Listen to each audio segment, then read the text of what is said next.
Rasismus se objevuje v 16. a především v 17. století.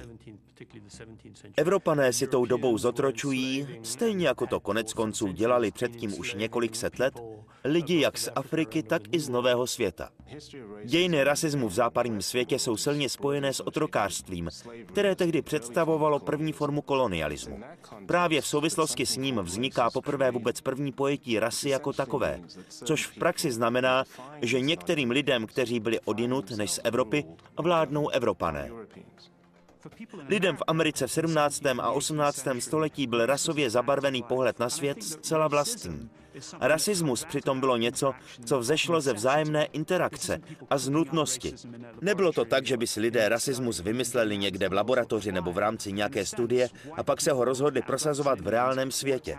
Běloši a černoši a indiáni dospěli ke svému pojetí odlišných ras v rámci společného soužití. Britové se nestali otrokáři a nezačali obchodovat s otroky, protože by byli rasisté. Naopak stali se rasisty, protože jim otroci přinášeli v Severní a Jižní Americe obrovské zisky a ustálil se mezi nimi jistý zavedený přístup k černochům, který zacházení s nimi ospravedlňoval.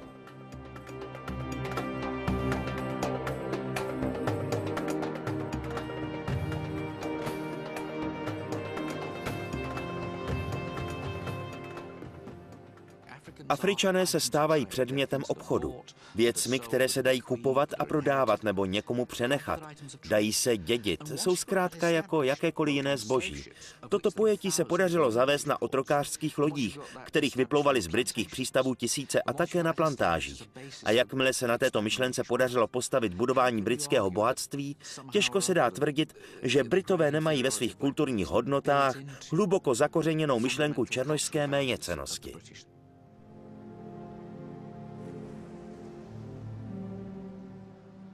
John Hawkins pravděpodobně jako první anglický obchodník unášel otroky z Tagreenu, který se nachází jen pár kilometrů od Freetownu.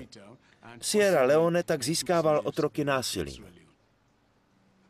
Smutné je na tom to, že tento člověk dokonce získal rytířský titul.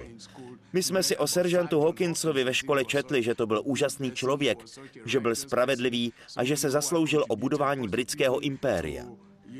Až daleko později se někteří z nás dozvěděli, že se bohužel nejen podílel na obchodu s otroky, ale že je dokonce sám chytal. Vybudoval na to u přístaviště u dnešní vládní hráze taková speciální místa. S postupem času se tato činnost vypracovala na průmyslovou úroveň a do obchodu s otroky se zapojila celá řada anglických obchodníků a také místních vládců, hlavně v oblasti podél pobřeží. Hned na několika ostrovech u pobřeží Sierra Leone fungovaly stálé základny obchodu s otroky, například na ostrově Buns Island. Měli tam svá stanoviště Angličané, Evropané a dokonce i Američané. Ti všichni se věnovali obchodu s otroky.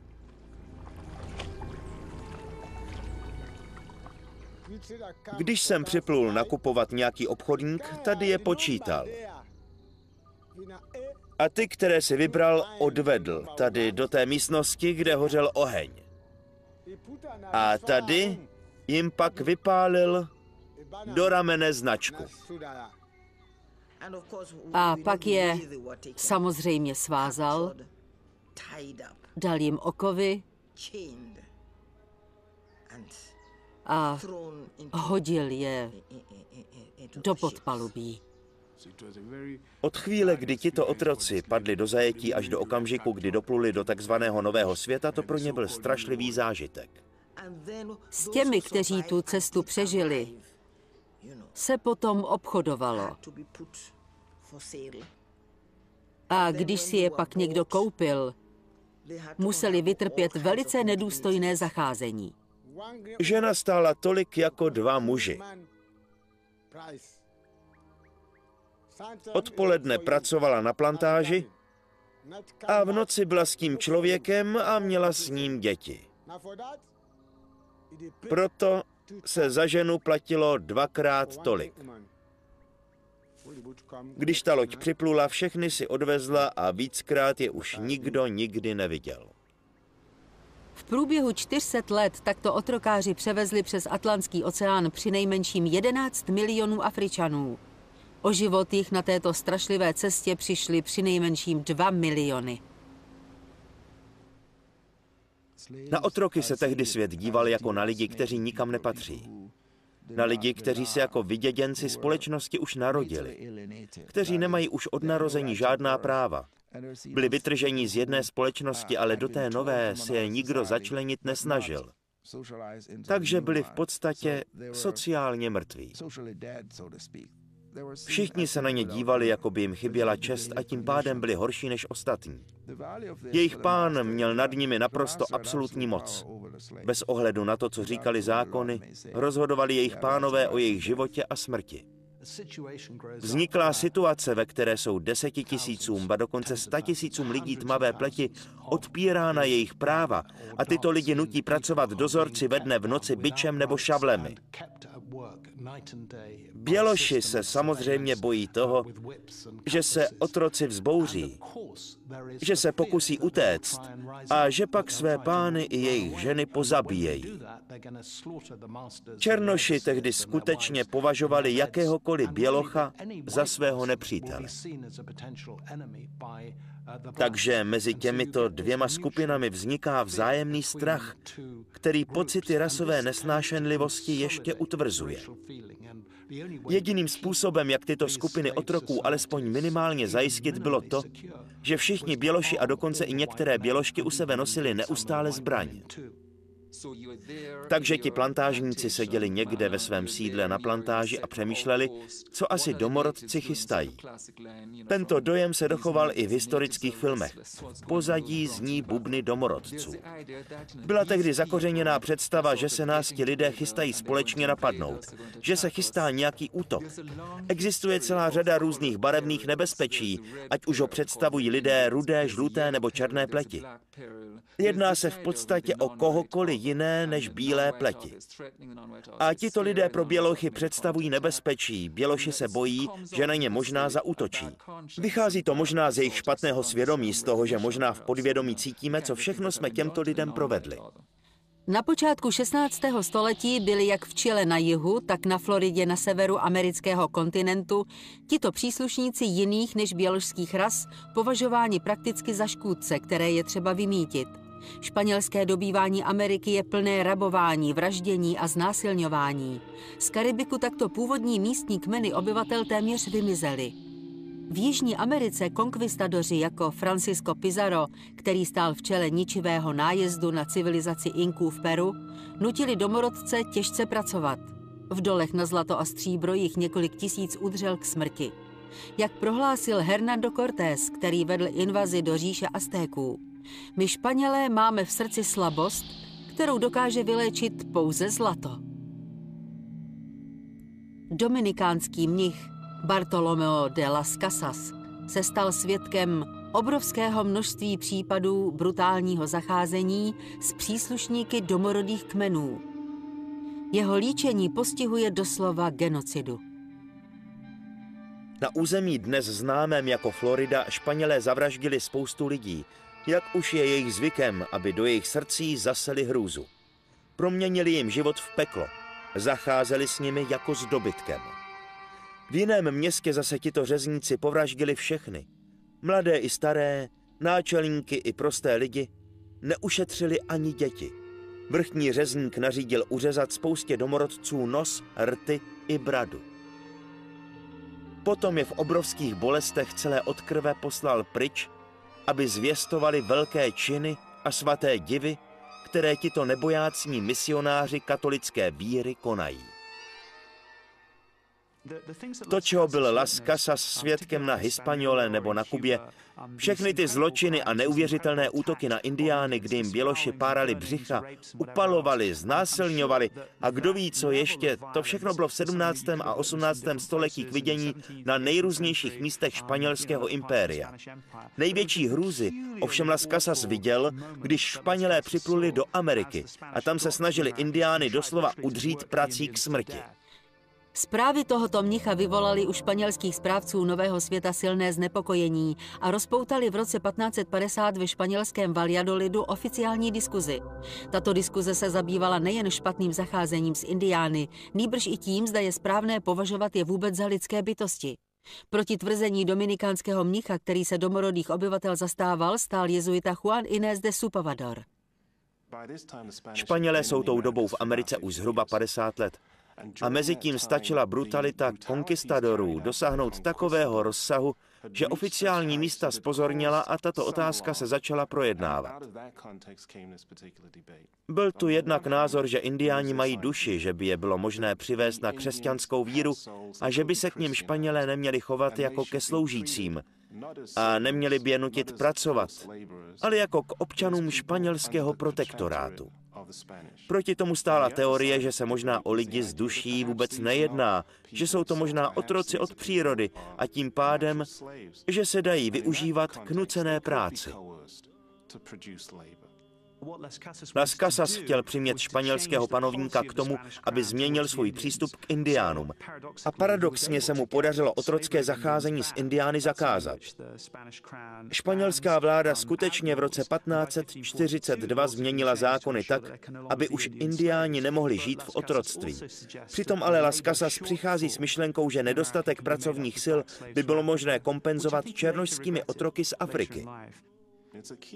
Jedná se o zcela zásadní okamžik, poněvadž v rámci tohoto systému, který dal vzniknout myšlence rasové odlišnosti, se začíná o této otázce diskutovat.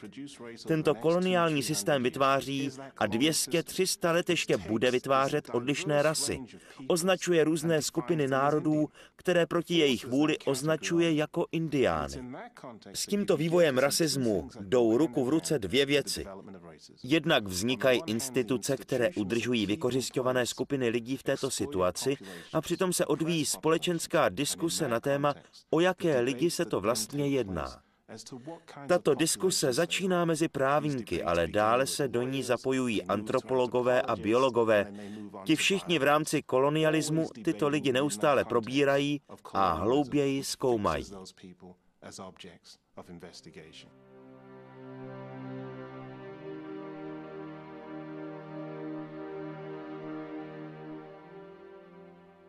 Když se podíváte například na státy amerického jihu až do občanské války, největší bohatství, které Amerika měla, představovali právě otroci a jejich pracovní síla.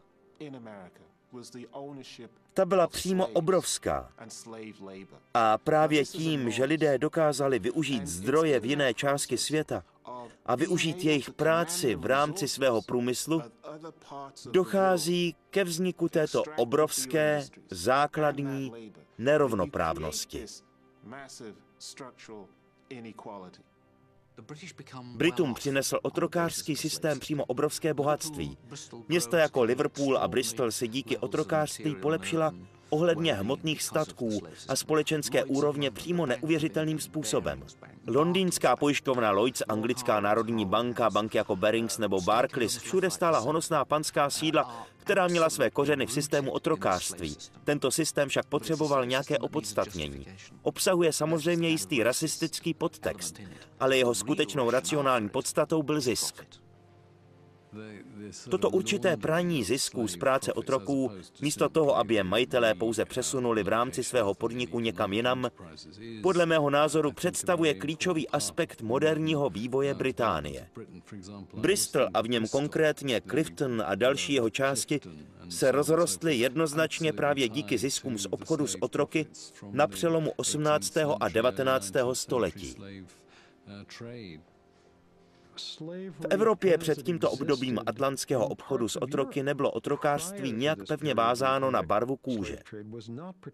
Je pravda, že v západní Evropě bývali jako otroci Slované, ale ti měli stejnou barvu kůže jako ostatní. A když jste se na někoho podívali, nepoznali jste na něm, jestli je otrok nebo ne. Na Antilách na počátku 18. století to už ale poznáte na každém. Starověké národy tuto rasovou identifikaci u otroctví neznali. V jejich pojetí platilo, že otrokem se mohl stát každý, kdo nebyl Řek. Pro Řeky byly méněcenné v podstatě všechny ostatní národy. A Řekové se, jako na ve své podstatě méněcenné, nedívali pouze na jiné národy. Muži se v Řecku takto dívali i na své vlastní ženy. Takže muž v Řecku patřil už z principu do těch nejvyšších kategorií. Pocity rasové odlišnosti mohou nabývat nejrůznějších podob, například averze nebo nesympatií. V případě otrokářství v Novém světě vyústily tyto pocity v nadřazování a zneužívání. Jedná se o něco podstatně systematičtějšího, co si klade určitý cíl. Nejde pouze o předsudky vůči lidem, kteří nejsou jako my. Jsme rozhodnutí tyto lidi zneužít. A právě proto se od zavedení systému otrokářství na amerických plantážích odvíjí o něco intenzivnější rasistická atmosféra. Ve starověku sice neobhajovali lidé otrokářské zřízení svou rasovou nadřazeností, ale ve Valladolidu lidé v rámci diskuze často argumentovali myšlenkami jednoho z největších myslitelů klasického období a obhajovali jimi otrokářský systém v Americe. Aristoteles, pokud se to tak dá říct, je takový kostlivec ve skříni, protože se k jeho názorům lidé vracejí už od konce středověku. Aristoteles totiž sice bohužel nebyl křesťan, protože se narodil moc brzy, ale lidé k němu nesmírně vzhlíželi. A pokud se vyjádřil v tom smyslu, že otrokářství je přirozené, potom přirozené pravděpodobně skutečně bylo. Jenom je důležité uvědomit si, že Aristoteles neměl na mysli žádné vnější příznaky rasy, tedy barvu kůže. Zlořečený buď Kanán, ať je pro své bratry otrokem všech otroků. Otrokářství lidé začali dokládat autoritou ještě větší, než byl Aristoteles, Bohem a Biblií. Křesťané si obchodování s otroky a jejich vykořisťování na plantážích odůvodňovali textem 25. verše 9. kapitoly 1. knihy Mojžíšovy. Z našeho pohledu je to spíš tak trochu k smíchu, ale někteří to brali velice vážně. Když se Noé po potopě zachrání, je všude kolem ještě voda a on se rozhodne vysázet vinice. Potom se opije. Má 3 syny. Jafeta, Séma a Cháma. Chám k opilému Noémovi přijde, stáhne z něj přikrývku a dívá se na něj. Potom zavolá bratry a řekne jim, ať se na otce podívají, jak tam leží nahý. Chce se mu vysmívat. Když se Noé probere, rozezlí se a na Chámovi potomky uvalí kletbu.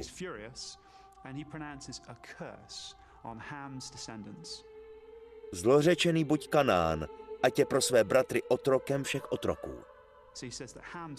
Chámův syn Kanán je tím pádem navěky prokletý a bude zbývajícím 2 bratrům Sémovi a Jafetovi sloužit jako otrok. Chámovo prokletí se od samého začátku nevztahovalo konkrétně na černochy. Ve středověku jistý spisovatel, který zastupoval tehdejší majitele panství, označil za Chámovi potomky všechny sedláky a toto byl pro něj důvod, proč musí sloužit svým pánům. Anglický výraz pro otroka, tedy slave, původně označoval Slovany, tedy příslušníky národů, kteří padli do zajetí na východním okraji Evropy. Samotná myšlenka toho, že jisté větvi lidského pokolení je souzeno otroctví kvůli této kletbě, je vlastně univerzálním příběhem útisku. Každý se totiž může rozhodnout, kterou skupinu lidí by chtěl jako Chámovi potomky utlačovat nebo zotročit a potom může své špatné zacházení odůvodnit příběhem z Bible.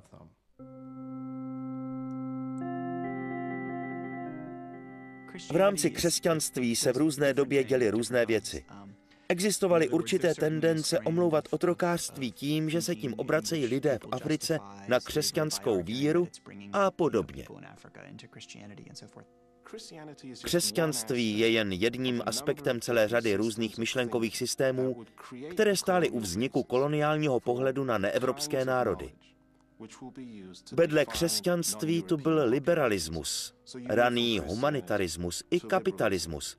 Všechny tyto názorové směry se snažily nějak uchopit myšlenku koloniálního zřízení, aniž by přitom samotnou jeho podstatu, tedy atlantský obchod s otroky, zpochybňovali. Role křesťanství v otrokářství je velice složitá. Z převážné části otrokářství přijímá jako přirozenou součást řádu světa. Do určité míry by se to dalo přirovnat k tomu, jak se dnes díváme na bezdomovce. V jejich jednání nevidíme hřích ani zlo. Považujeme ho za vyústění nějaké nepřízně osudu. A to platilo až do poloviny 18. století, kdy došlo ke skutečně zásadní změně. Objevili se totiž křesťanští myslitelé, kteří začali otrokářství považovat za hřích. Evropa nikdy neměla oficiálně v plánu zotročit domorodé obyvatele Severní Ameriky, ale to těmto domorodcům situaci příliš neulehčilo. Jejich soužití s osadníky totiž většinou dopadalo velice nepříznivě, pokud ho vůbec přežili. Z pohledu původních amerických obyvatel působili běloši naprosto šokujícím dojmem. Narušili jejich zavedený běh života a mnohými věcmi je doslova šokovali. Pro většinu indiánů ale běloši představovali jen další konkurenci. To je na amerických dějinách 17. století poměrně zajímavé. Z pohledu indiánů se běloši do určité míry podobali ostatním indiáni s nimi mohli jiným indiánům. Indiáni neviděli rudobíle, chcete-li. Osady bělochů totiž nebyly až do 18. století příliš podstatné. Proto tuto situaci indiáni nevnímali jako invazi nebo jako genocidu, při které by se proti bělochům všichni společně postavili. Způsoby a myšlenky bílých lidí jsou podivné. Ale i když máme každý jinou barvu pleti, jsme přeci přátelé, Chingachgook. 18. století se dá považovat za období, během kterého si indiáni postupně uvědomují, že se mezi nimi a bělochy schyluje k boji. A v roce 1763 se na středozápadě spojilo obrovské množství různých indiánských kmenů a atmosféra se změnila. Společně se proti bělochům vzbouřili. V čele této vzpoury stál otavský indián jménem Pontiac. Indiáni oblehli britskou pevnost v Detroitu. Zničit ji se jim sice nepodařilo, ale její obyvatele značně vyděsili a vláda v Londýně si uvědomila, že je potřeba s indiány zejména na středozápadě něco dělat. Potom přišla velice pozoruhodná věc, kdy Jiří III. Na podzim roku 1763 vydal takzvané prohlášení, podle kterého se žádný bílý osadník nesměl usadit za Apalačským pohořím bez jeho výslovného svolení. Tím panovník zastavil rozšiřování osídlovaného území, aby mohli Britové dál obchodovat s indiány. Do Ameriky ovšem přitom samozřejmě směřovali obrovské spousty osadníků, kteří zde chtěli získat půdu. A tak toto královské prohlášení z roku 1763 vyvolalo jen další napětí mezi obyčejnými bílými osadníky a králem a významnou měrou přispělo k rozpoutání americké revoluce. Po roce 1763 nabyli osadníci dojmu, že se britská vláda staví proti nim na stranu indiánů a v průběhu americké revoluce si Američané skutečně přestali brát servítky. Nově vzniklé Spojené státy rozhodně nejsou indiánům nějak zvlášť nakloněné. Původní obyvatelé Ameriky se ocitli v neřešitelné situaci. Pokud by se postavili na stranu Britů v pevnosti Fort Detroit, poštvali by na sebe vzbouřence, kolonisty z pevnosti Fort Pitt. Když by se postavili na stranu Američanů a jejich domobrany, stihl by je zase trest ze strany Britů. A i kdyby se rozhodli zůstat stranou, mohlo to mít velice ničivé důsledky, jak se přesvědčili obyvatelé v Pensylvánii, ve státě, který založili kvakeři na principech křesťanské lásky k bližnímu.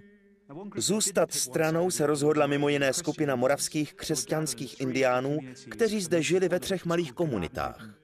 Nejvýznamnější z nich byla komunita jménem Gnadenhutten.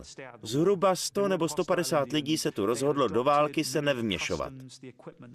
Nebyli vůči nikomu nepřátelští, přijali od bělochů celou řadu různých zvyků i vybavení. Četli Bibli, zpívali chvalospěvy a vůbec podle všech měřítek 17. století, kdy chtěli lidé indiány konvertovat na víru a civilizovat, žili naprosto vzorně. Potom sem však dorazila skupina domobrany z Pensylvánie. Když indiánům vzali všechno, co by se dalo použít jako zbraň, tedy nářadí, sekery a podobně, dali hlavy dohromady a rozhodli se, že je všechny pozabíjejí. A tak všechny indiány, většinou to vlastně byly ženy a děti, mužů tam bylo tak 30, takže zhruba 60 žen a dětí, všechny brutálně zavraždili. Po dvojicích je odvedli do jedné chýše, kde je udeřili bednářskou palicí do hlavy. Zabili je, i když zjevně nešlo o žádné bojovníky. Když tento masakr skončil, bílí členové domobrany se ztratili mezi lidmi a nikdy se za tento čin nemuseli zodpovídat před soudem.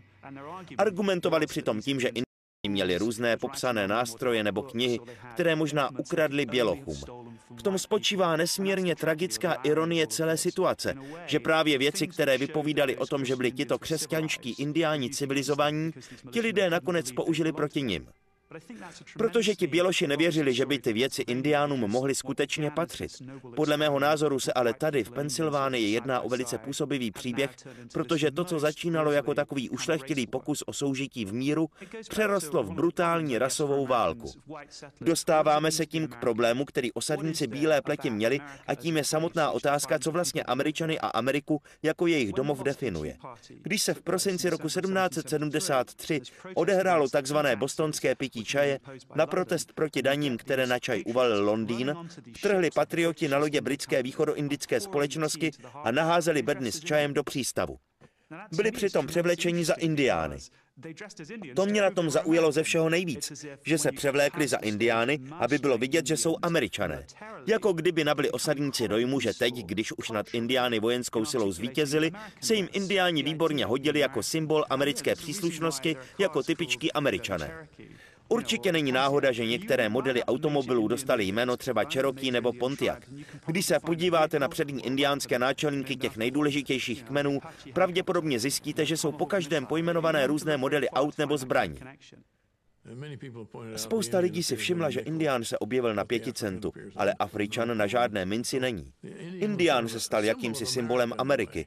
Nakonec se podařilo civilizovat Ameriku úplně celou a indiáni se měli buď nechat civilizovat, nebo vyhubit. I přesto v nich lidé vidí zásadní symbol Ameriky, na rozdíl od Afričanů. Z dlouhodobého pohledu se nabízí vysvětlení v tom smyslu, že běloši kladli obrovský důraz na to, aby bílý člověk neměl v těle ani kapku černošské krve. Kdo se chtěl prohlašovat za bělocha, nemohl mít ani jednoho jediného známého černošského předka. Nedodržovalo se to sice zcela bez výjimky, ale takové pravidlo existovalo. U indiánů nebyly sňatky z bělochy už v době Johna Rolfa a Pocahontas nijak tabuizované. Zajímavé bylo, že když vznikl stát Oklahoma, na vytváření zákonů se v roce 1910 podílelo hned několik osob částečně indiánského původu. A tyto zákony zakazovaly sňatek mezi lidmi bílé a černé pleti a také sňatek mezi indiány a černochy. Ale indiáni z bělochy mohli uzavírat manželství zcela bez problému. Po celé Severní Americe francouzští a britští kolonisté vytlačovali domorodé obyvatele z jejich území. Jejich pokusy ubránit se rozpínajícím se evropským mocnostem často končily žhářskými útoky a masakry. Podle jistého odhadu přišlo o život následkem válek, vykořisťování a chorob, které mezi domorodce zavlekli evropští osadníci, asi 15 milionů lidí. Spojené státy, které se měly později stát nejmocnějším národním uskupením celého světa, se zrodily z nemilosrdného útlaku a násilí. Přitom se to všechno dělo v době, kdy hlásali rovnoprávnost všech lidí na světě ti největší evropští myslitelé. V polovině 18. století se k myšlence volnosti, rovnosti a bratrství hlásili slavní osvícenci, jako byl například David Hume, Voltaire, Rousseau nebo slavní encyklopedisté. Tyto zásady se později staly pilíři americké i francouzské revoluce. V praxi se je však prosadit nepodařilo. U každé intelektuální osobnosti doby osvícenství téměř bez výjimky zjistíte, že prosazovala rovnoprávnost. Ale přitom si podle ní byli někteří lidé rovnější než jiní. K těm nejzásadnějším filozofům moderního období několika posledních staletí se řadí Kant, který patří k předním moralistům. Podle něj je totiž u každého člověka na prvním místě jeho osobnost. Podle něj není správné nadřazovat se nad jiné lidi. A právě on přitom v antropologii a v takzvaném fyzikálním zeměpise zavádí koncepci 4 vrstev lidské společnosti. Jedná se v podstatě o rasově vymezený pohled na lidskou osobnost v tom smyslu, že osobnost mají v podstatě jenom běloši. Zcela rozvinutou osobnost podle této teorie má pouze stupeň nejvyšší, tedy Evropané. Hned pod nimi se nacházejí Aziaté a potom Černoši a Indiáni. Ti se sice za lidi považují, ovšem nepřiznává se jim plnohodnotná osobnost. Osvícenství je ve své podstatě dvousečná zbraň. Slouží sice jako podklad pro volání po sociální a politické rovnosti všech lidí, ale zároveň dává lidem možnost dívat se na jiné lidi nikoli jako na lidské bytosti a na děti Boha, nýbrž jako na různé druhy zvířat. Pokud si člověk začne myslet, že někteří lidé nejsou vlastně lidmi, že nejsou zástupci stejného živočišného druhu, nemají tím pádem ani právo podepisovat smlouvy nebo se podílet na budování politického systému. A přesně k tomuto jevu došlo v rámci těchto prvních demokracií, ve kterých černoši neměli volební právo. Celá řada filozofů, kteří v tomto období psali, se zásadním způsobem podílela na upevnění evropského imperialismu a nadvlády bělochů nad lidmi jiné barvy kůže. Jak je tedy možné, že se o těchto věcech prakticky neví? Jak to, že Kantovi stoupenci dávají od této teorie ruce pryč? Tyto teze postupem času upadly v zapomnění také kvůli tomu, že příznivci hlavních filozofických směrů, tedy stoupenci myslitelů, jako byl Kant nebo Hegel, hlásají jejich názory tak, aby se nedotýkali jejich rasistických rozměrů. Právě proto také vzniká moderní podoba těchto filozofií, ze kterých už mezi tím rasistické náhledy zmizely. Navzdory strašlivým zločinům, které napáchali Španělé a Portugalci po objevení Nového světa, se nakonec kolonistům podařilo vyvinout společnost, v níž se mohli Evropané mísit s Indiány v měřítku do té doby ve francouzské a anglické Severní Americe nemyslitelném. Na jihu byly pro osadníky sňatky s příslušníky jiných ras užitečné z praktického hlediska. Museli se množit, jinak by s jejich osadami byl brzo konec. Španělé brali Indiány do značné míry jinak než Britové. Od samého počátku zabírání půdy se Španělé na Indiány dívali s tím, že by se dali začlenit do jejich sociálního systému. Nebylo to ani tak tím, že by snad Španělé byli hodnější. Spíš se ve španělské Americe nacházelo méně bělochů, protože Španělsko do Ameriky neposlalo ani zdaleka tolik kolonistů jako Anglie a nakonec celá Británie. Celkový počet Španělů, kteří se narodili na Pyrenejském poloostrově a přesídlili do Jižní Ameriky, byl daleko menší. Tito Španělé měli přezdívku Peninsularas.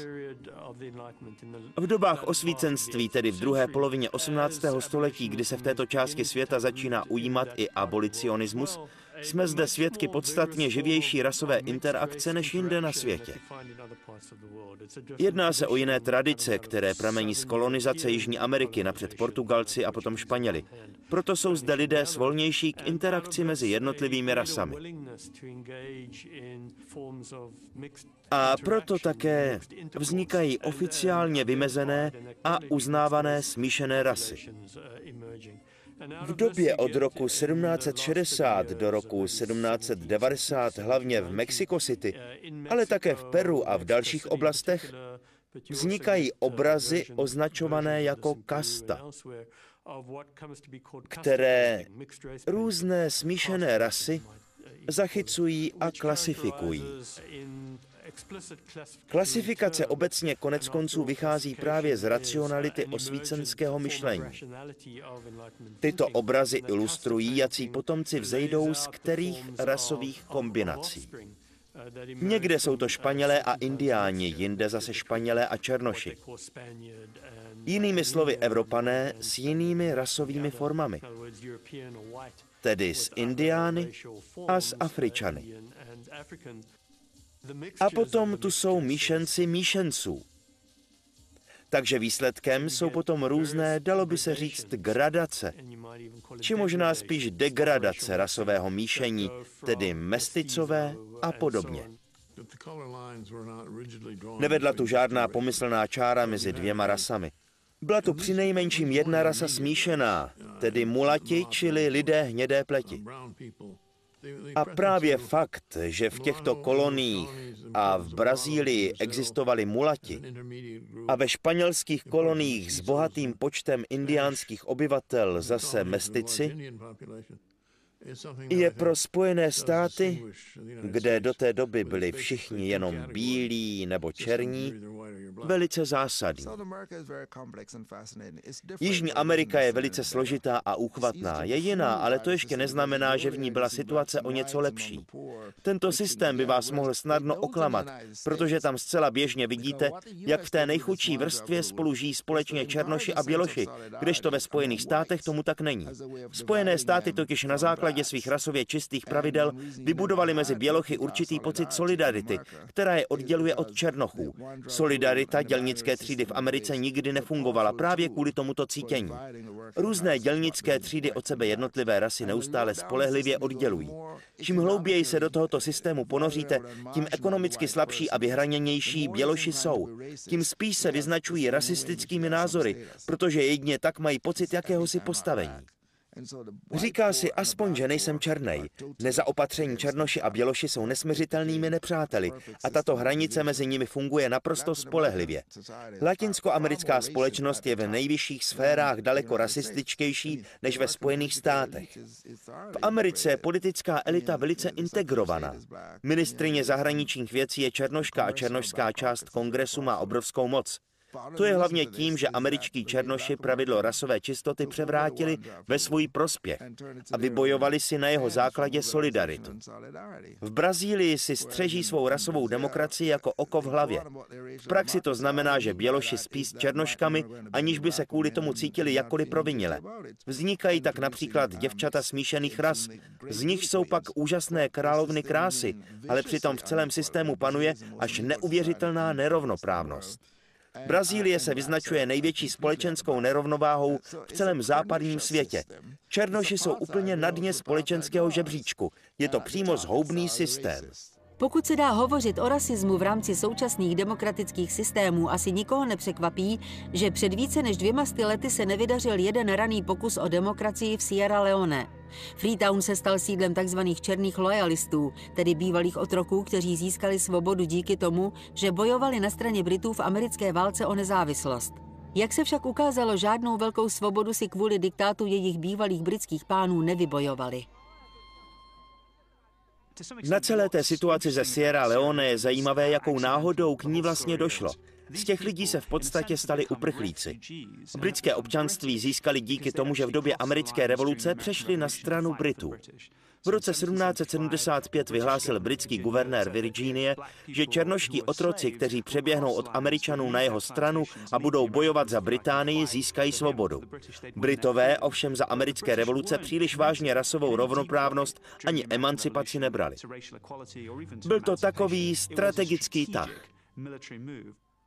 Když tato kolonie v roce 1787 vznikla, měli tu mít všichni svobodu, ale z několika různých důvodů tomu tak nakonec nebylo. Problémy s obyvateli z kolonií se začaly projevovat hlavně v době, kdy sem dorazili osadníci. Byli to černoši, kteří pomáhali Britům v americké válce o nezávislost. Tehdy jim velitelé slíbili pozemky v Novém Skotsku. Byli to takzvaní černí loajalisté a celá řada věcí, které jim Britové slíbili, nakonec zůstala nesplněná. Na Sierra Leone v 90. letech 18. století je tragické hlavně to, že běloši nedokázali přenechat černochům správu nad kolonií. Na její chod totiž neustále dohlíželi běloši, což se černochům pravděpodobně nelíbilo. Původně si totiž představovali větší moc a autoritu, a nejen to, že si budou moct volit jakési strážníky. Ti osadníci si sebou přinesli všechno, co potřebovali k tomu, aby si mohli sami nezávisle vládnout. Měli sebou černošské kněží, politiky, kteří je vyburcovali k odchodu z Kanady do Sierra Leone, takže měli veškeré potřebné lidské zdroje na to, aby si skutečně vládli sami a byli nezávislí. V době, kdy se rozmáhal abolicionismus, těmto lidem běloši tvrdili, že ti, kdo nejsou evropského původu, nejsou v porovnání s evropskými osadníky patřičně historicky zralí. Evropané jako by měli povinnost, možná přímo úděl, civilizovat ostatní. A to jako by platilo dodnes. Dá se tak vyložit například invaze do Iráku. Prostě tam přijdeme a naučíme vás, jak se o sebe postarat, protože toho sami nejste schopni. Byla to úžasná příležitost, která vyšla na prázdno, protože ti lidé dostali možnost vládnout si sami. Je možné, že by se Sierra Leone nikdy nestala kolonií v pravém slova smyslu a možná by se stala první africkou zemí, ve které by se černoši zbavili koloniální nadvlády. Celá řada událostí, která potkala mě, nepotkala snad nikoho jiného. Olaudah Equiano, který se původně jako otrok jmenoval Gustavus Vassa, získal v Londýně svobodu a stal se klíčovou postavou abolicionistického hnutí. Jeho autobiografie představuje zásadní politický spis celého hnutí. Equiano mimo jiné také umožnil spojení takzvané londýnské korespondenční společnosti. V roce 1792 je spojil s dělníky v ocelárnách, s horníky a s továrními dělníky v Sheffieldu. Právě tímto spojením průmyslového proletariátu a londýnských řemeslníků podle historiků vznikl základ anglické dělnické třídy a sjednotil je právě Olaudah Equiano. Největší solidaritu ze strany bílé dělnické třídy v Británii vůči zotročeným Afričanům můžeme pozorovat právě v úvodním období abolicionistického hnutí. Koncem 80. let 18. století podepisovali statisíce Britů petice do parlamentu proti obchodu s otroky a celá řada těchto petic vzešla ku podivu z řad dělníků. V Sheffieldu podepsalo 769 kovodělníků skutečně pozoruhodnou petici do parlamentu, ve které se v podstatě psalo, že i když by parlament nejspíš čekal, že budou tito dělníci pro obchod s otroky, protože velká část jejich výrobků je určená kapitánům lodí, které otroky vozí, chtějí tito dělníci vyjádřit solidaritu se svými africkými bratry, kteří otroky být nechtějí. Je to takový posun tektonických desek v podloží západního světa. Koncem 18. století je tímto posunem osvícenství a změny v teologických postojích. I sebemenší tektonická změna hluboko pod zemí však vyvolává obrovské změny na povrchu. Jim se takto podařilo docílit toho, že lidé začali o samotném otrokářství pochybovat. Rozhodujícím okamžikem, který zasáhl veškerou tehdejší kulturu, byla bezpochyby první úspěšná revoluce otroků v dějinách lidstva, při které černoši úspěšně svrhli evropskou imperiální nadvládu. Došlo k tomu v rámci války o nezávislost na Haiti, která vypukla v srpnu roku 1791. Jde o jeden jediný ostrov, který původně kolonizovali Španělé. Ti posléze vyklidili západní část ostrova, na které se zdržovali Francouzi, takže vznikla kolonie jménem Saint-Domingue.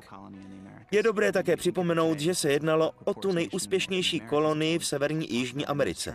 Dnes se sice místní národ řadí k těm nejchudším, ale tehdy byla tato kolonie, protože samostatný národ tu tehdy nebyl, na obou amerických kontinentech.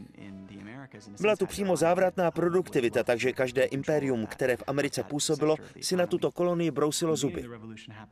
Celá revoluce začala na pláních na severu Saint-Domingue. Tam byl totiž mimořádně rozvinutý průmysl s obrovskými plantážemi cukrové třtiny. Tam celá revoluce začala. Je na místě si uvědomit, že tyto plantáže, které patřily k těm průmyslově nejvyspělejším oblastem na celém světě, stály u zrodu této revoluce, že vzešla právě odsud. V první fázi revoluce v roce 1791 ovládli otroci tyto plantáže. Vybudovali si na nich tábory. Afričtí historikové vyslovili velice zajímavou myšlenku, a sice, že revoluce pravděpodobně uspěla mimo jiné také proto, že v armádách v Africe sloužilo obrovské množství vojáků, kteří upadli do otroctví za účast na afrických válkách. A ti, že si sebou své vojenské zkušenosti přinesli i na Saint-Domingue. V roce 1793 vypukla válka mezi Británií a Francií. Británie si uvědomila, že by mohla zabít dvě mouchy jednou ranou. Mohla by se zmocnit tohoto velice výnosného území a připravit o něj svého nepřítele, tedy Francii, a potlačit přitom vzpouru otroků, než se stačí rozšířit na nedalekou Jamajku. Na Saint-Domingue se vypravila početná britská armáda a ta 5 let bojovala se vzbouřenými otroky, v jejich čele stál Toussaint Louverture, velký haitský vůdce. A prohrála. Na tomto pokusu o potlačení vzpoury se podílelo několik set tisíc anglických hochů a mladíků, kteří připluli na Haiti a tam stanuli s bajonety a mačetami proti rozhořčeným otrokům bojujícím o svou svobodu. Z pohledu Angličanů je s touto porážkou spojené hluboké trauma. V tomto případě armáda vzbouřených otroků porazila armádu světové velmoci, která zároveň byla největším obchodníkem s otroky. Byl to pro všechny obrovský šok.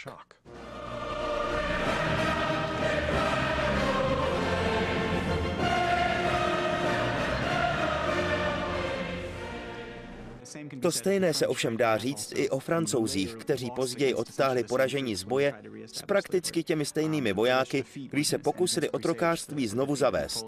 Porážka britské armády byla v jistém směru předzvěstí. Tato revoluce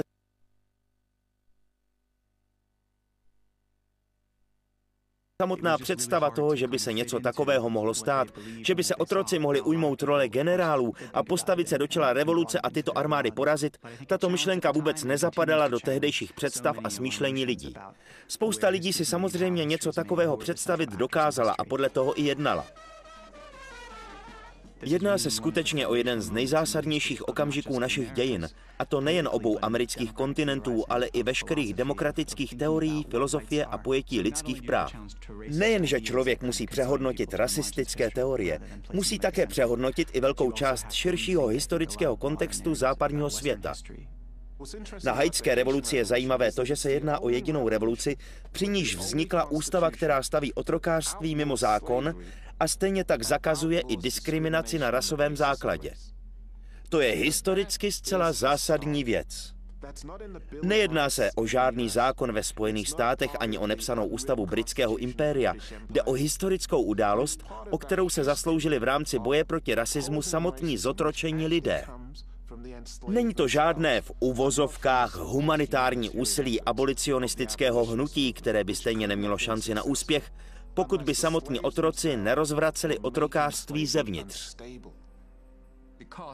Zaplatili za to nesmírně vysokou cenu, protože následoval mezinárodní bojkot Haiti a celý stát nakonec musel platit odškodné.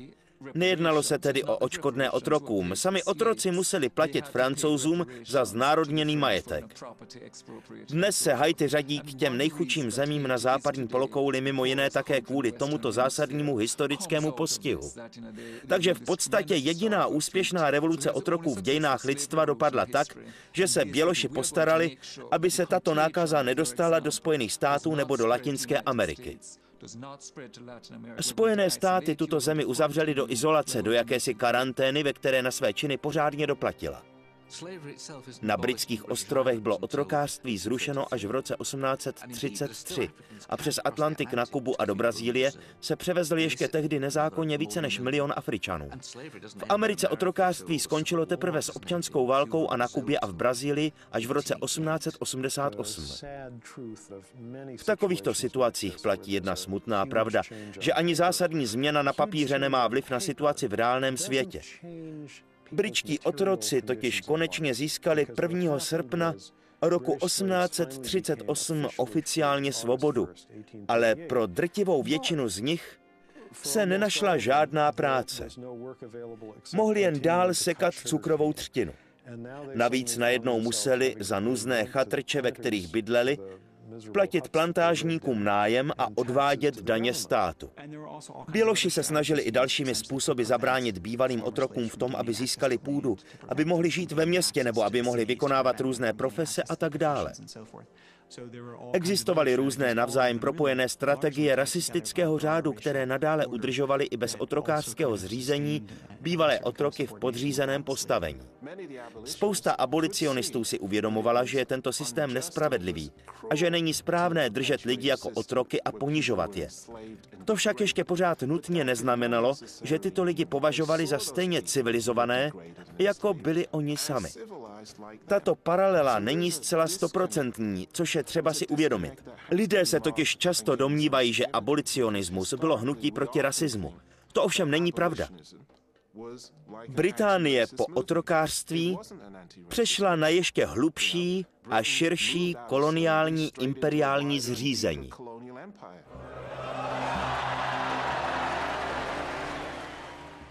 Podle mě je důležité, aby se Britové pokusili pohlédnout pravdě do očí a smířit se s tím, že jejich minulost není jenom samá sláva a samé fanfáry.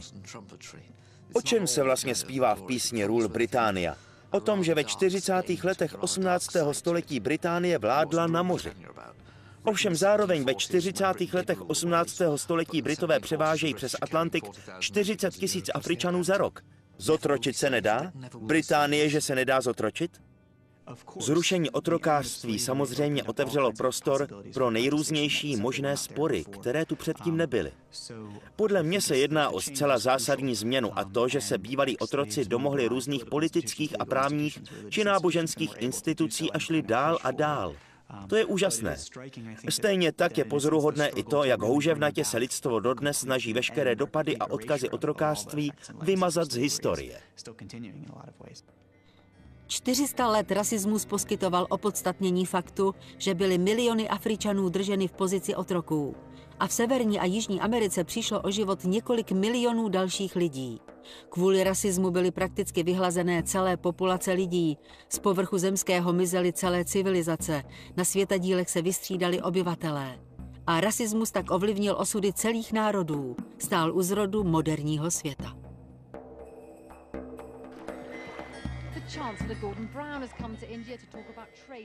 České znění vyrobila společnost SDI Media v roce 2011. We want to send the message, as I know most British people want. We are a nation of fairness and tolerance, and that is how I think most of the world want to understand it. The fear was that a row about Britain's past, if you like, about attitudes that many people thought should have gone and had gone, might actually hamper our future.